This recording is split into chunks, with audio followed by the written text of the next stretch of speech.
முதல் வீடியோடைய தொடர் வீடியோ. அதாவது கட்சியினுடைய தொடர்பு முதல்ல கட்சி விஜய் தாவேக்கா தொடங்கின முதல் கூட்டத்திலே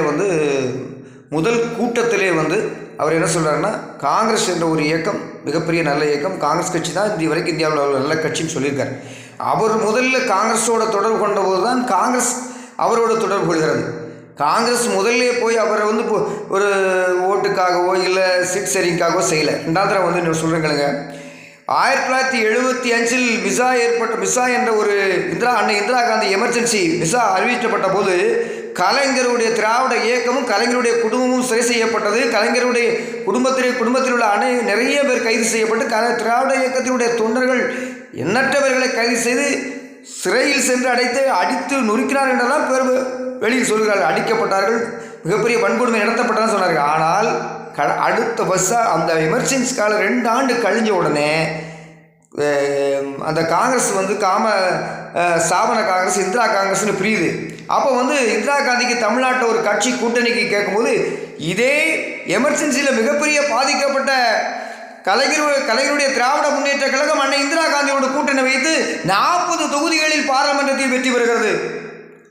இந்த அரசியலுடைய ஆழ்ந்த மிகப்பெரிய ஒரு தலைவன், மிகப்பெரிய சிந்தனையாளன், இந்த அரசியலை எப்படி நகர்த்துகிறது என்பது தோல்வியடைந்த போதும் இந்த கட்சியை 50 ஆண்டு காலம் இதுவரை 75 காலம் நகர்த்தி சென்ற தலைவன் என்றால் அது கருணாநிதியை தவிர வேறு யாராக 2 தேர்தல் கட்சி தோல்வியடைந்தால் கட்சி இல்லாமல் போய்விடும்.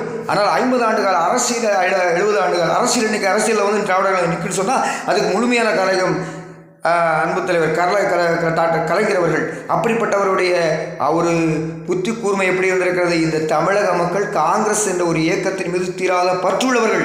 எனவே அவரோட கை கொடுக்க வேண்டும். நாம் நடந்ததை மறந்து நிரந்தர பகைவனும் இருந்த நண்பனும் இல்லை என்று அரசியலை நினைத்து உடனே கை கொடுத்து 40 தொகுதி பாராளுமன்றத்திலே வெற்றி பெற்றார். எப்படி யாரை எதிர்த்து தமிழகத்தினுடைய எம்ஜிஆர் என்ற தலைவனை யாராலும் தோற்கடிக்க முடியாது. அவர்தான் இந்த நாட்டினுடைய நிரந்தர முதலமைச்சர். மக்களுடைய கோடான கோடி ஆதரவு பெற்ற ஒரு தலைவனை திராவிட இயக்கத்தோடு காங்கிரஸ் சேர்ந்து எம்ஜிஆர் இங்கு 40 தொகுதிகளிலும் தோல்வியடைகிறார். அவர் 40 மக்கள் செல்வாக்கு இழந்து விட்டார் என்பது சொல்லி அவர் ஆட்சி கலைக்கப்பட்டது. ஆனால் திரும்பி அவர் ஆட்சிக்கு வந்தார். ஆனால் பாராளுமன்றத்திலே காங்கிரஸோடு கூட்டணி திராவிட முன்னேற்ற கழகம் கை கொடுத்த போது அங்கு மிகப்பெரிய இன்னைக்கு எல்லாரும் சொல்றது எம்ஜிஆர் மாதிரி யார் வர முடியாது, அந்த எம்ஜிஆரையே தோற்கடித்தது இந்த காங்கிரஸ் திராவிட முன்னேற்ற கழக கூட்டணி என்பதை மக்களுக்கு நான் தெரிய கொடுக்குறேன். விஜய் மிக அருமையான ஒரு மிக அரசியலுடைய சிந்தனையாளர்கள் சொல்லாங்க. யாரை கையில் எடுத்தால் இந்த தமிழகத்தில் அரசியலில் ஜெயிக்க முடியும் என்பதை மிக உணர்ந்துதான் காங்கிரஸ்